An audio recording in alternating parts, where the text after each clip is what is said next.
کفر کسی کا سکا نہیں ہے۔ ہم نے لاپرواہی برتی، ہم ان لوگوں کی مدد کرنے کی بجائے ہم نے حوصلہ شکنی کی اور ان قوتوں کے علاقار بنے جو ان کو مار رہی ہیں۔ تو آج کیا ہم محفوظ ہیں؟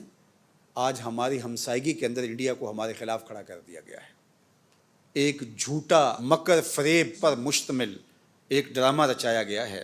معاہدہ سندھ طاس معطل کرنا تھا اور پاکستان کے خلاف کھڑا کرنا تھا۔ کچھ لوگ کہہ رہے ہیں جی پاکستان چونکہ جانے لگا تھا غزہ، یہ بھی ایک فضول بات ہے۔ کب ان کے اندر جان ہے کہ انہوں نے ایسا کوئی فیصلہ کیا تھا؟ یہ نہیں کہ ہم کچھ کرنے لگیں گے تو وہ ہمیں پکڑیں گے، ہم کچھ بھی نہ کریں وہ ہمیں جینے کا بھی حق نہیں دیتے۔ وہ تو ہمارے مسلمانوں والے نام بھی گوارا نہیں کرتے۔ آپ بلاد غرب کے اندر جائیں، ہمارا پردہ بھی وہ نقاب نوچ لیتے ہیں کہ تم نقاب بھی نہ کرو۔ کہاں گئے آزادی اظہار کی بات کرنے والے؟ وہ تو ہمارے وجود کو برداشت نہیں کرتے، ایک ایک کر کے ہمیں مارتے رہیں گے۔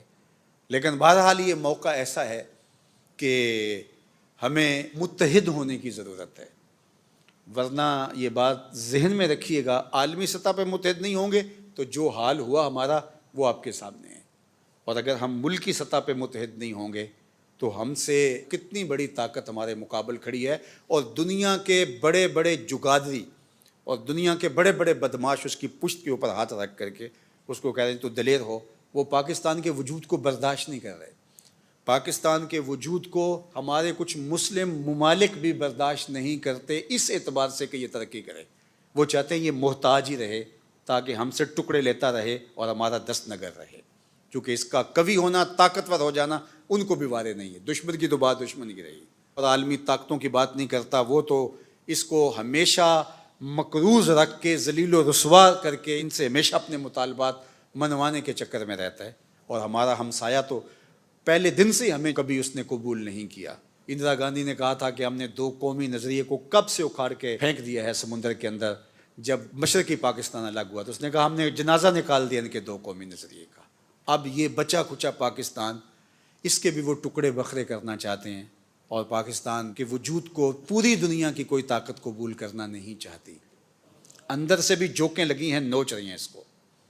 پاکستان کے ساتھ جو کچھ ہوا ہے، آپ حیرت زدہ ہو جائے، اتنے جھٹکے دنیا کا کوئی ملک سہ ہی نہیں سکتا، اس کے باوجود بھی یہ اپنے پاؤں پہ کھڑا ہے تو یہ کسی کی نگاہ کا کمال ہے۔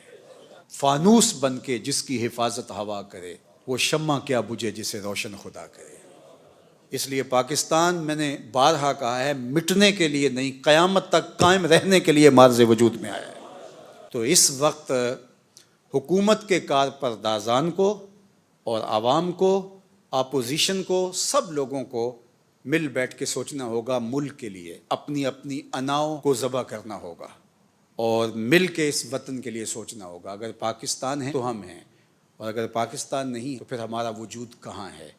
تو اپنی انا کو چھوٹا کریں اور پاکستان کو بڑا مانیں اور مل بیٹھیں۔ اور اس وقت جو حالیہ مسئلہ ہے، دشمن جو ہمیں آنکھیں دکھا رہا ہے، ہم متحد اور متفق ہو کر کے ان کو بتائیں کہ یہ ہمارے داخلی معاملے تھے، تمہارے مقابلے کے اندر ہم سیسا پلائی ہوئی دیوار ہیں، اور اگر پاکستان کی طرف میلی آنکھ سے دیکھا، آنکھ نکال کے رکھ دیں گے۔ اس قوم کے جذبے اور اس قوم کا اس پاکستان کے ساتھ تعلق کی خاطر اور وابستگی کسی سے چھپا ہوا نہیں ہے۔ انشاءاللہ اللہ اس وطن کی حفاظت فرمائے گا۔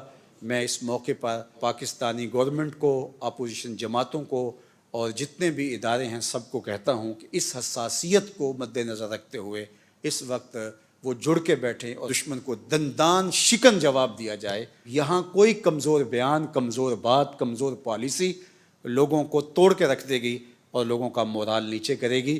اس وقت ہمیں توانا آواز چاہیے، ہمارے کان یہ آواز